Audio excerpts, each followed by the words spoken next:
असलान की मर्सिडीज़ बड़ी तेज़ी से अपनी राहों पर गामज़न थी और अरूशा ड्राइविंग सीट पर बैठे असलान से रूह मोड़े शीशे से बाहर की तरफ आते जाते तेज़ी से गुजरते दरख्तों की कितारें देख रही थी। आखिर कब तक दिखती। जब इस काम से दिल भर गया तो उसने ज़रा सी गर्दन घुमाकर चोर निगाहों से ड्राइविंग सीट पर बैठे असलान मीर को देखना शुरू कर दिया। इस वक्त ब्लू जीन्स पर ऑफ वाइट शर्ट पहने, आंखों पर ब्लैक सन ग्लासेस लगाए, हमेशा की तरह ढेरों संजीदगी चेहरे पर सजाए वो ड्राइविंग कर रहा था। और इस ढेर सारी संजीदगी और सख्ती के साथ भी वो देव उसे बहुत अच्छा लग रहा था। मगर देव कब बदलेगा? वो अफसोस से सोचती सर हिलाती फिर से विंडो से बाहर के समय देखने लगी। आज कई हफ्तों बाद वो उसके साथ हवेली जा रही थी और गाड़ी के आगे पीछे उसकी सिक्योरिटी गार्ड्स की गाड़ियां भी रवां दवां थीं। गुंडों की फौज। असलान के सारे गार्ड्स उसे गुंडे ही लगते थे। खास तौर पर उसका शहीदा गार्ड फैजान। दिल ही दिल में दबकर बोलती वो फिर से आसपास देखने लगी। घंटों से कार में बैठे बैठे वो बोर सी हो गई थी। कुछ समझ नहीं आ रहा था, करे तो क्या करे। वो कितना ज़्यादा बोलने वाली थी। उसकी खबर सबके साथ उसके दिल को भी थी, लेकिन उसे लगता था कि अब उसकी ज़ुबान को संग लग जाएगा। किसी सामय को ना पाकर यहाँ किससे बोले। दिल से हिम्मत नहीं।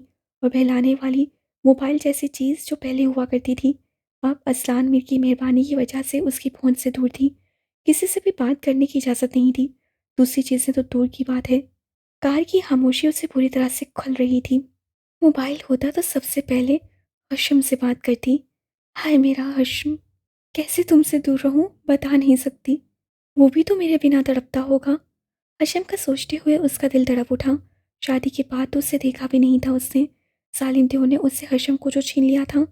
इस बार अरूषा ने दांत पीसते हुए नाराज नजरों से देव को देखा। इधर देव की सारी तवज्जो बस ड्राइविंग पर ही थी, जैसे उसके अलावा इस कार में कोई और है ही नहीं। ये देव जब हंसता था तो कैसा खूबसूरत लगता था।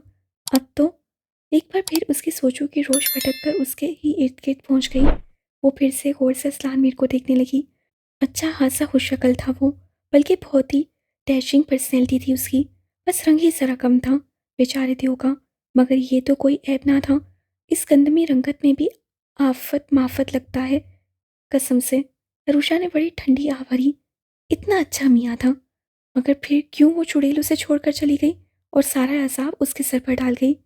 लेकिन क्या सही में ये अजाब है? क्या वो नहीं चाहती थी? और अगर आज वो सब ना होता तो? अरुषा ना जाने क्यों उलझ गई। उससे आगे सोचा ना गया। अपनी सोचों से घबराकर वो देव से बोल पड़ी। कब आएगा गाँव? चल कर आने में टाइम लगेगा। देव साहब ने बहुत ही इत्मीनान का इजहार करते हुए गर्दन मोड़कर चादर के अतराफ में चमकते चांद से चेहरे को देखा। चलकर? चलकर कौन आ रहा है? और उसे टाइम क्यों लग रहा है? कार नहीं है उसके पास। कार नहीं तो कोई सवारी ही ले लेता। भला कोई इतना पैदल चल सकता है? और रूषा उसके तंज को समझ रही नहीं थी। इसी हैरत से पूछते हुए पूरी तरह उसकी तरफ घूम गई। असलान के होंठों पर तमस्सर अमेज मुस्कुराहट उभरी। धीरे धीरे अब यकीन आ रहा है कि सच कहते हैं लोग, खुदा हुस्न के साथ अकल जैसी नेमत से पूरी तरह से मेरखूम रखता है। वही पुरसकून मगर दूसरों को जला भुना कर कोयला कर देने वाला लबो लहजा। उसका ये अंदाज अरूषा को अच्छे से तपा गया था। और किसी को ज़्यादा देता है कि आलिम फाजिल बन जाते हैं। मुंह ही मुंह में बड़बड़ाकर और नाराजगी से घूम कर फिर से बाहर देखने लगी। जो कहना है साफ कहो, मैं सुन रहा हूँ। असलान को उसका रुख मोड़ना अच्छा नहीं लगा था। हाथ बढ़ाकर एक ही झटके से उसका बाजू पकड़कर अरूषा का रुख अपनी तरफ मोड़ दिया। उफ, देव का गुस्सा अब कार में तो नहीं झेलना, इसलिए फौरन मस्किन बनकर कहा था। वो कह रही थी कि हाँ सही कह रहे हैं लोग। अकल नहीं दी, हुस्न तो बहुत दिया है। बहुत हसीन हूं ना मैं, है ना? मस्किन सी शक्ल बनाकर वो जबरदस्ती मुस्कुराई, मगर अपने हसीन होने का एहसास भी बेवकूफ़ी भरे अंदाज में दिलाकर पूछा। शक्ल से क्या होता है? अकल तो नाम की नहीं। अस्तान ने मुंह बनाकर फिर से मजाक उड़ाया। आप में सब जो चली गई। वो फिर से बतबताई। क्या कहा? अस्तान ने सुनकर खड़ा कर उसे देखा। वो आप बहुत अच्छे हैं, बहुत समझदार। आपकी समझदारी पर तो मैं पहले ही दिन से फिदा हूँ। मुसीबत पड़ने पर मक्खन लगाने वाली आदत उससे हशाम और हानिया से सीखी थी और अब काम आ रही थी। जब भी वो नॉर्मल रहता वो ऐसे ही बोल पड़ती। गुड गर्ल, अच्छी बच्ची बन रही हो तुम। बट मैं मक्खन लगाने वालों से बहुत बुरा पेश आता हूँ। असलान समझता था उसकी चालाकी को। देव ने दिल जलाने वाली मुस्कुराहट के साथ उसका गाल थपक कर फिर से स्टेयरिंग पर अपने दोनों हाथ जमा लिए। काला देव, उसके अच्छे वाले साफ रंग को काला बनाकर उससे अपने दिल को ठंडक दी। ये और बात है, कहा भी अपने दिल ही में, बोलकर अपनी शामत नहीं बिलवानी। अब कुछ और बोलकर गाड़ी का माहौल चेंज नहीं करना था, इसलिए इस बार उसने सीट से टेक लगाकर आंखें मूंद ली। अब सफ़र काटने का इससे अच्छा तरीका कोई और नहीं हो सकता। और कुछ ही पलों में वो गाफिल हो चुकी थी। अजलान ने जरा सी गर्दन मोड़कर उस हसीन बला को देखा था, जिसका सर सीट से ढलक रहा था। वो सो चुकी थी और अब जागने वाली भी नहीं थी, चाहे कुछ भी हो जाए। बेवकूफ़ लड़की, बस यही एक काम जब देखो अच्छे से करती है। अजलान ने सोचकर सीट को आरामदेह पोजीशन में किया और एक हाथ स्टीयरिंग से हटाकर उसका एक तरफ लड़का सर सीधा कर दिया।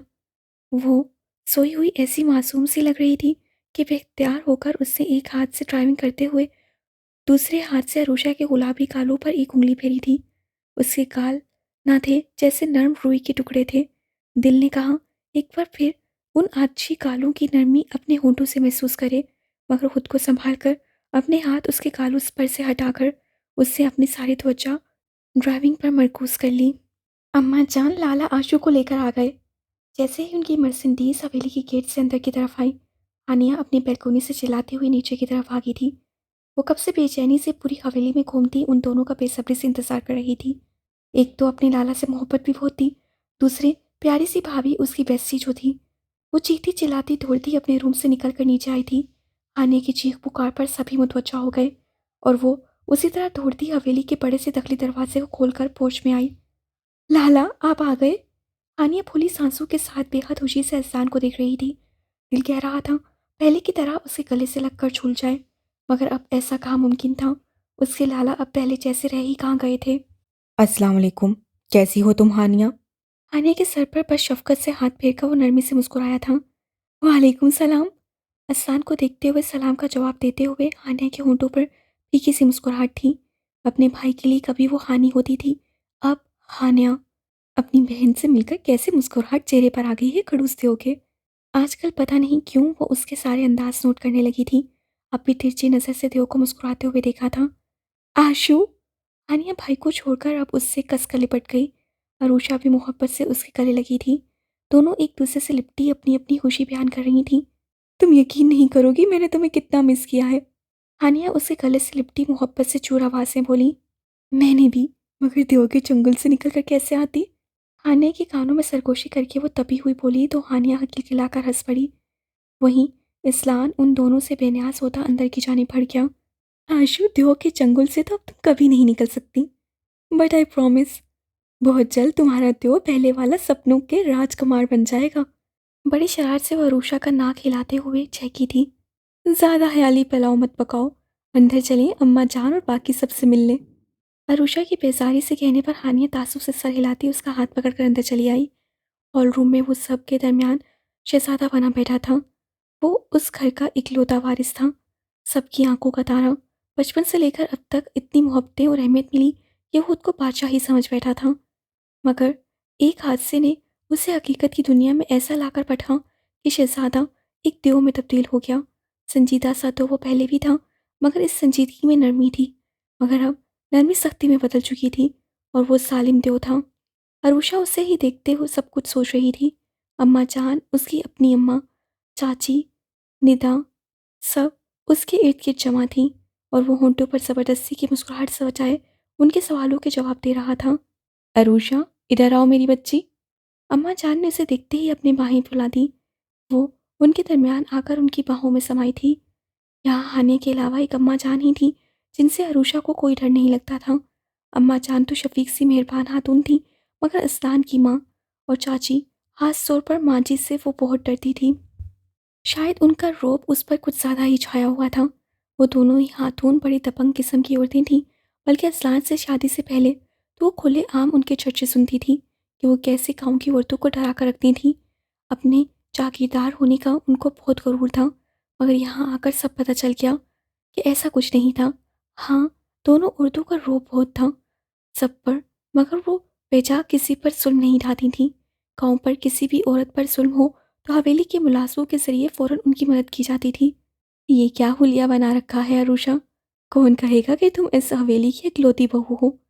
वो अम्मा जान से लगी हुई अपनी सोचों में उलझी हुई थी कि असलान की माँ ने उसे अपने ख्यालों की दुनिया से बाहर निकाल दिया। जी जी जी, क्या हुआ? डरकर उसने फ़ौरन सीधा बैठकर अपने आप को सर से पैर तक देखा। सूट तो डार्क कलर का स्टाइलिश सा पहना था। आते वक्त लिपस्टिक भी लगाई थी, शायद मिट गई है। उसने होंठों पर उंगली लगाकर चेक किया। उंगली की पोरों पर गुलाबी रंग लग गया। लिपस्टिक तो है, फिर क्या? ओह हाँ, काजल नहीं लगाया या कुछ और? माँ जी के साथ साथ सभी उसकी हरकतें नोट कर रहे थे। वो इधर उधर अपने कपड़ों को देखती चेहरे को छू छू कर देख रही थी।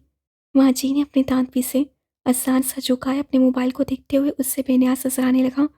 अरुषा की बेवकूफ़ाना हरकतों से वो अच्छे से आशना था। वहीं हानिया और अम्मा जान एक दूसरे को देखकर मुस्कुरा दी। भाभी का कहने का मकसद ये है कि कुछ जेवर क्यों नहीं पहना है और ना ही मेकअप कर रखा है। आखिर चाची ने ही अरुषा की उलझन दूर की थी। अरुषा ने बेचारिये से माँ जी की तरफ देखा। ज्वेलरी पहनना तो उसे याद ही नहीं रहा था। अरुषा, अब तुम इस हवेली की बहू हो। अभी तुम्हें देखने के लिए कितने लोग आएंगे? सब क्या सोचेंगे? हमारी बहू इतनी सादी है। हानिया, जाओ और जाकर इसे तैयार करो। माँ जी तहम्मुल से कहकर हुक्म भी दे चुकी थीं। अरुषा ने मुंह बनाकर हानिया की तरफ देखा। आइए भाभी साहिबा, आपको दुल्हन बनाते हैं ताकि दूल्हा मियाँ खुश हो जाए। हानिया शरारत से कहते हुए असलान मीर को भी देखने लगी, मगर उनकी बेनियाजी तो हद से सवा थी। हानिया मुंह बनाती अरुषा को घसीटकर अपने रूम की तरफ लेकर चली गई। अजलान बेटा, कब तक उस हादसे को खुद पर सवार रखोगे?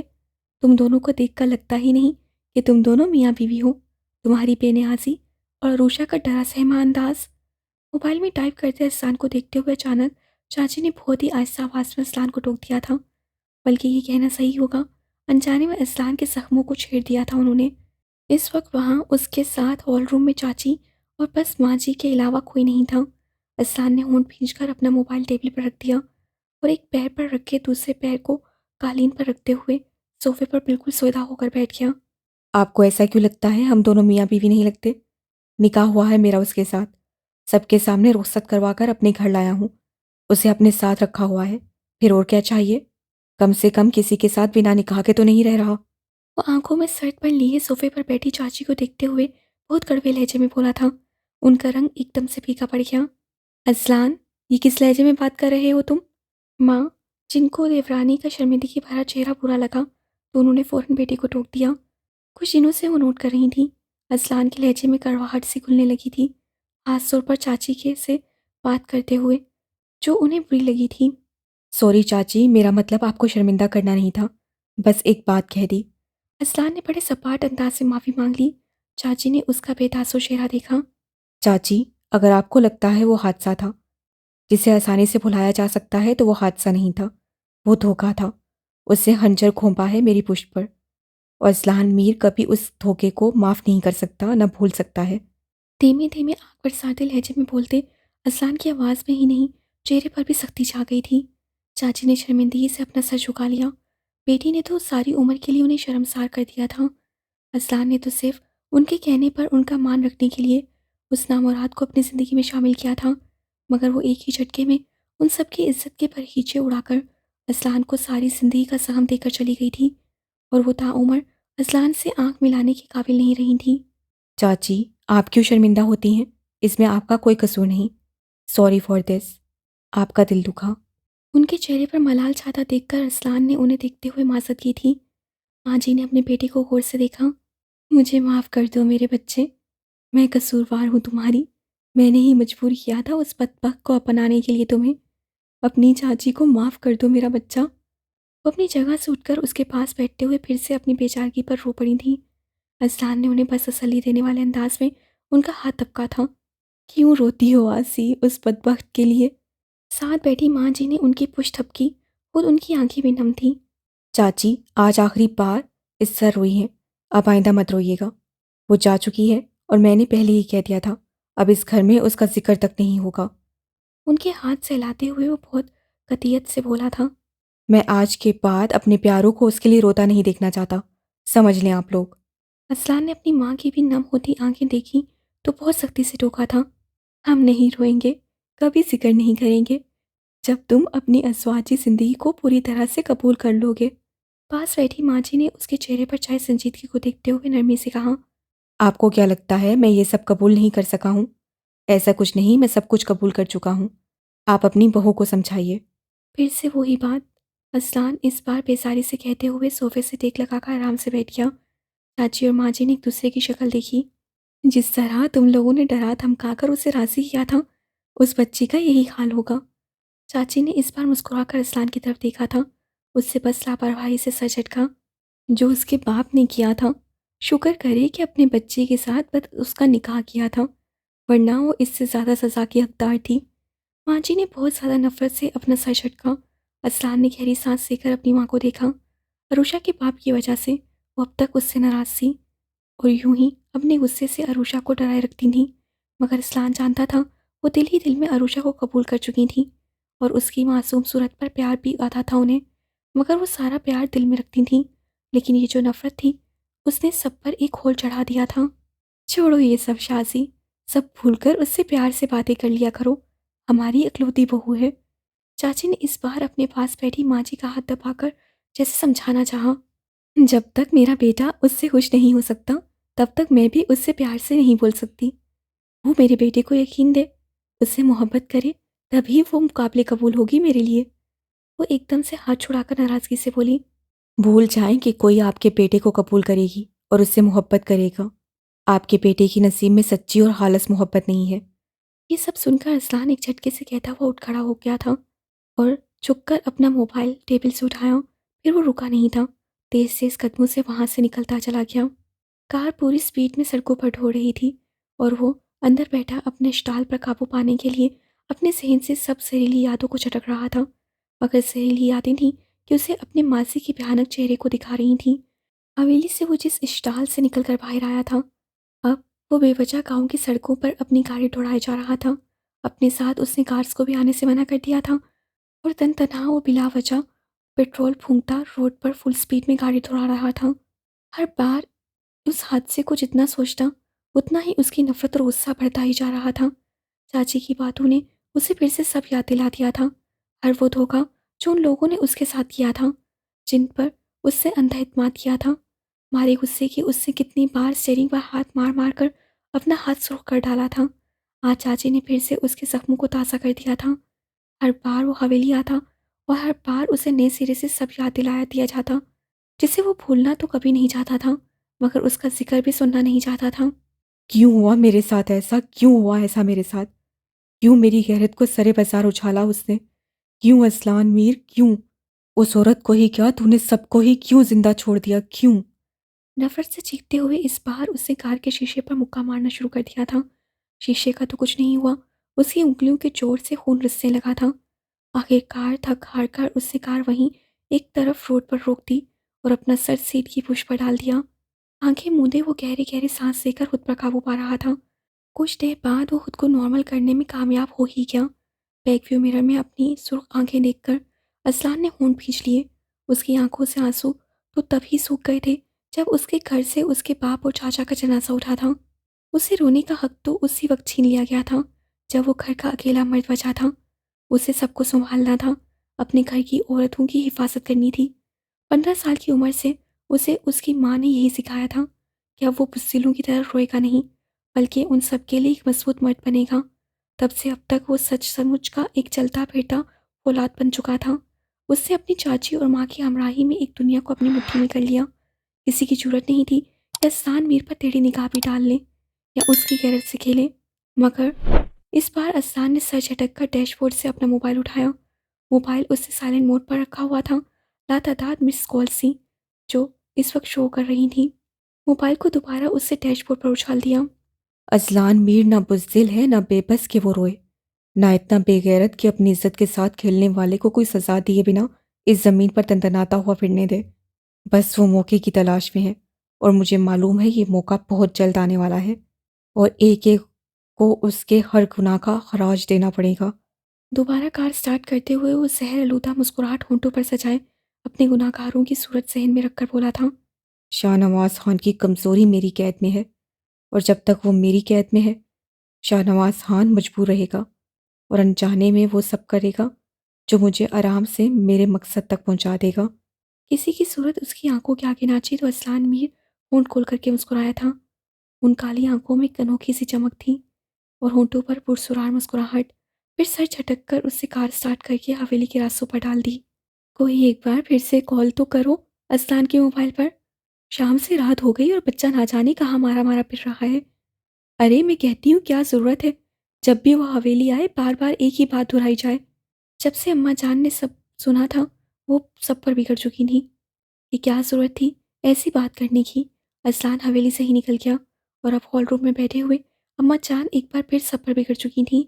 चाची और माँ जी दोनों बहुत ज़्यादा परेशान सी अम्मा जान की डाँट पर शर्मिंदा हो रही थीं। अपनी सास की वो दोनों बहुत इज़्ज़त करती थीं, इसलिए आज तक उनके सामने कभी बदतमीज़ी से बात नहीं की थी। अब भी सब सुनती खामोश थीं। अम्मा जान मालूम तो है आपको, जब तक वो नहीं चाहेगा, तब तक कॉल नहीं करेगा। माँ जी सोफ़े पर बैठी अपने हाथों को पछताती हुई मल रही थीं। बार-बार यही सोच रही थीं, क्या ज़रूरत थी अरसलान के सामने ऐसी बातें करने की? जानती थीं, उसके ज़ख्म हरे हो जाते हैं, फिर भी वही बातें दोहराती जाती थीं। तुम्हारा क्या कसूर था? मैं ही पागल हूँ जो हर बार उसे सब याद दिला देती हूँ। अपनी बेटी की करतूतों को तो ना सुधार सकी, मगर बेचारे असलान के दिल को ज़रूर चोट पहुँचा जाती हूँ। चाची का हाल भी उनसे जुदा नहीं था। सोफ़े पर पहलू बदलते वो घड़ी भी देख लेती, जो 12 के पार जा चुकी थी। उनके चेहरे पर शर्मिंदगी ही शर्मिंदगी थी। एक तरफ खामोश मगर परेशान से बैठी हानिया, बस उन लोगों के चेहरे देखती और फिर घड़ी। असलान जब भी हवेली आता कोई ना कोई तल्ख़ वाक़या रोनुमा हो ही जाता। बस एक अरूषा थी जो उन लोगों को चोर नज़रों से दिखती। एक तरफ कोने में सोफे पर दबकी हुई बार-बार अपनी खैर बना रही थी कि कहीं अस्तान मीर की हवेली से भाग जाने वाली हरकत पर उसे न नताड़ दिया जाए। मगर अल्लाह का शुक्र था, अपनी परेशानी में अभी तक चाची या माँ जी ने उसकी तरफ देखा भी नहीं था। लाला आ गए। वो जैसे ही हॉल रूम के अंदर आया, उसे सबसे पहले उन दोनों ने देखा था। निदा और सदा एक साथ जी थी। सबकी गर्दनें एक साथ घूमी थीं। अरूषा ने बस पलकें उठाकर अस्लान मीर को देखा। संजीदा और सपाट चेहरा, सुर्ख आंखें। वो धीरे-धीरे चलता सबके दरमियान से गुजरता हुआ और सबकी सवालिया निगाहों को नज़रअंदाज करता सीढ़ियों की तरफ बढ़ गया। अस्लान, उसे अपने बेडरूम में जाते हुए देखकर अम्मा जान ने ही सबसे पहले अपनी जगह से उठकर बेताबी से पुकारा था। अम्मा जान, मैं बहुत थक गया हूँ, इसलिए प्लीज़ इस वक्त मुझे डिस्टर्ब मत करें। सबको अपनी तरफ मुतवज्जा देखकर वो हाथ उठाकर अम्मा जान से अदाब से कहता बर्क की तेज़ी से सीढ़ियाँ फलांगता हुआ अपने कमरे की तरफ बढ़ गया। सब अपनी अपनी जगह चोर से बन गए। सभी के चेहरों पर गहरा मलाल छाया हुआ था। अरूषा भी चोरी चोरी सबकी तरफ देखते हुए उठने लगी। अपना यहाँ से खिसक जाना ही बेहतर लगा। उसे डर था कि कहीं सबका अताब उस पर न टूट पड़े। अभी वो चुपके से उठी ही थी कि उसे वहाँ से खिसकते देखकर माँ जी ने बहुत गुस्से से कहा था, तुम कहाँ भाग रही हो? उनके इस तरह घुर्राकर पूछने पर वो मिनमिनाई, जी जी जी वो मुझे नींद आ रही है अब। इतना सुनना था कि माँ जी पूरी तरह से उस पर भड़क गईं। हाँ जाओ और जाकर आराम से सो जाओ, तुमसे कुछ नहीं होने वाला। कैसी किस्मत पाई है मेरे बेटे ने। एक नामुराद मेरे हीरे से बेटे को अपनी कमीनगी की वजह से छोड़कर चली गई, और दूसरी है तो वो बस बच्ची बनी डर डर का बहाना करती उससे दूर भागती रहती है। या तो वो खाती रहती है या तो सोती रहती है। माँ जी अहसान के चेहरे पर छाए कर्ब को देखकर पूरी तरह से तड़प गई थीं। इसलिए अब अपना सारा गुस्सा वो अरूषा पर उतारने के लिए उसे खा जाने वाली नज़रों से देखते हुए आज सख्त बातें उसे सुना गईं। आ गई शामत। अरूषा सोचती फ़ौरन वहीं खड़ी हानिया की आड़ में छुपने लगी थी। एक तो ये माँ बेटे की आंखों में इतना कहर कैसे उतर आता है उसके लिए। वो हानिया की पुष्प पर छुपती सोचते हुए उनकी निगाह से डर कर पलकें झुका गई।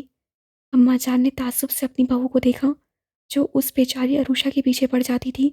चाची खामोश और निदा सदा चुप सी भाभी को अफसोस से देख रही थीं। देखो कैसे छुप रही है, जैसे मैं खा जाऊंगी। उसके छुपने पर उन्हें और गुस्सा आया था। माँ जी ने घूरकर अरूषा की तरफ देखा। उससे बदला लेने के लिए पहले वाले से भी ज़्यादा हसीन लड़की ले आई, मगर ये भी कोई काम की ना निकली। तुमसे तो एक मर्द अपना ना बनाया जा रहा। माँ जी ने बहुत ही खूंखार नज़रों से अरूषा के हसीन मगर डरे डरे चेहरे को देखा। माँ, इसमें आशू की क्या गलती? कोई कुछ ना बोला तो हानिया आखिरकार बोल पड़ी। हानिया को बहुत बुरा लगा था उनका इस तरह से अरूषा को बातें सुनाना। तुम चुप रहो भाभी की चमची। उन्होंने उसे बुरी तरह से झिड़क दिया। खबरदार जो मेरे और उसके बीच में बोला। जाओ अपने रूम में। निदा, सदा, तुम दोनों भी जाओ। माँ जी ने डांट कर तीनों को वहां से भगा दिया। माँ जी शराली रूप में आ चुकी थी तो हाने की मजाल नहीं थी वहां टिक जाती। ज़बरदस्ती अपना नातवां कंधा अरुषा के चंगुल से छुड़ाकर वो भागी। अरुषा ने बीच रास्ते में छोड़कर भागती अपनी बेस्टी को देखा। मेरा भी वक्त आएगा हानू की बच्ची, तब बताऊंगी। वो मुंह बनाकर सोचती बेबसी से दोनों खवातीन हजरात को देखने लगी। इतनी बार उनकी बातें बर्दाश्त कर चुकी थी कि अब वो खुद ढीठ बन गई थी। खुद को उनकी शादीशुदा लड़कियों के क्या क्या फ़राइज़ होते हैं, ऐसे दर्ज के लिए आमादा करने लगी। एक अम्मा जान थी जो तुरखम भरी नज़रों से अरुषा को देख रही थीं। उनकी दोनों बहुएं फौजी के खानदान की थीं और खुद उसी तरह सख्त। शौहरों के मरने के बाद उन दोनों ने मर्दों की तरह ज़िंदगी गुजारी थी और असलान की परवरिश उन्होंने अपने तर्ज और तरीके से किया था। रोब झाड़ना, किसी से न डरना, ये उनके खून में शामिल था। शाज़ी सही कह रही है अरुषा, कब तक ये डर डर कर तुम असलान से भागती रहोगी? वो तुम्हारा शौहर है, उससे मोहब्बत दो, उसे ज़िंदगी की तरफ लाओ। सारी ज़िंदगी क्या डर डर कर शौहरों वाले हकूक़ से दूर रखोगी उसे? तुम्हारे बाप ने जो किया है ना, उसके बदले तुम्हें ही उतारने होंगे। चाची ने भी उसे ही सुनाना ज़रूरी समझा, मगर माँ जी की तरह उनकी आवाज़ में सख्ती नहीं थी, एक तरह का तंज़ ही था। उनकी खुली हुई गुफ्तगू अरुषा की पेशानी अरकलूदा हो गई। तुम्हारे बाप ने जो किया है ना, उसके बदले में मेरा बेटा अगर तुम्हें मार डालता, मुझे अफ़सोस नहीं होता, मगर ये उसकी शराफ़त है कि अब तक सही सलामत हमारे सामने बैठी हो। माँ जी का बस नहीं चल रहा था, सामने बैठी अरुषा को आज एक थप्पड़ भी मार दें। बाप का ताना ऐसा था कि जो अब भी उसे लग जाता था। यहाँ सारा ढीठपन खत्म हो जाता था। अरुषा की आंखों में आंसू आने लगे। अपने आंसुओं पर बंद बांधे बहुत मुश्किल से वहीं खड़ी थी। चेहरा अहानियत से सुर्ख होने लगा। इस घर में उसे बाप का ताना कभी कभी ही दिया जाता, मगर जब भी दिया जाता ज़बरदस्त दिया जाता। माँ जी तो बस गुस्से में और चाची तंज में। क्या हो गया है तुम दोनों को? पहले असलान, अब अरुषा के साथ शुरू हो गई हो तुम। मत भूलो अब ये उस शख्स की बेटी नहीं, हमारे खानदान की इकलौती बहू है। अम्मा जान से बर्दाश्त नहीं हुआ था, इसलिए उन्होंने सख्ती से अपनी बहू को टोक दिया।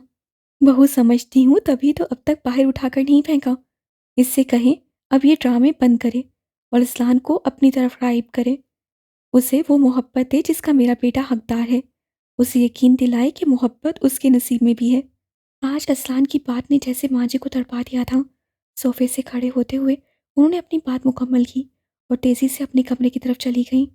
उनके पीछे पीछे चाची भी उठकर गईं, तो माँ जान ने उठकर अरुषा को अपने सीने से लगा लिया। उनके मेहरबान सीने से लगकर वो फूट फूट कर रोई थी। मत रो मेरी बच्ची, शाजिया ने बस सब गुस्से में कहा है, वरना वो दिल से तुम्हें बहुत चाहती है। उसकी तबीयत ही कुछ सख्त है। अम्मा जान उसका सर थपकते हुए उसे प्यार से समझाने लगी। क्यों देती हैं मुझे ताने? मेरा क्या कसूर है अम्मा जान, बताइए।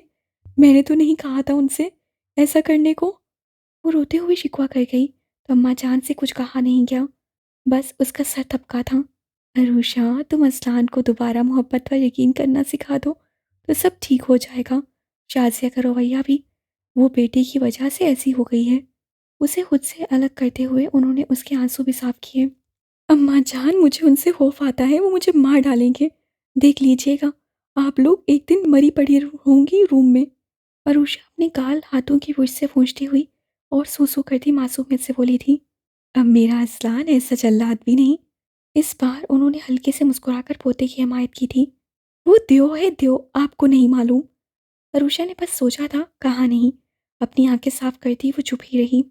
अरुषा बेटा, मानती हूँ अज़ान ज़रा अलग किस्म का मर्द है, मगर मुझे यकीन है जब वो तुमसे मोहब्बत करेगा तो बेपनाह करेगा।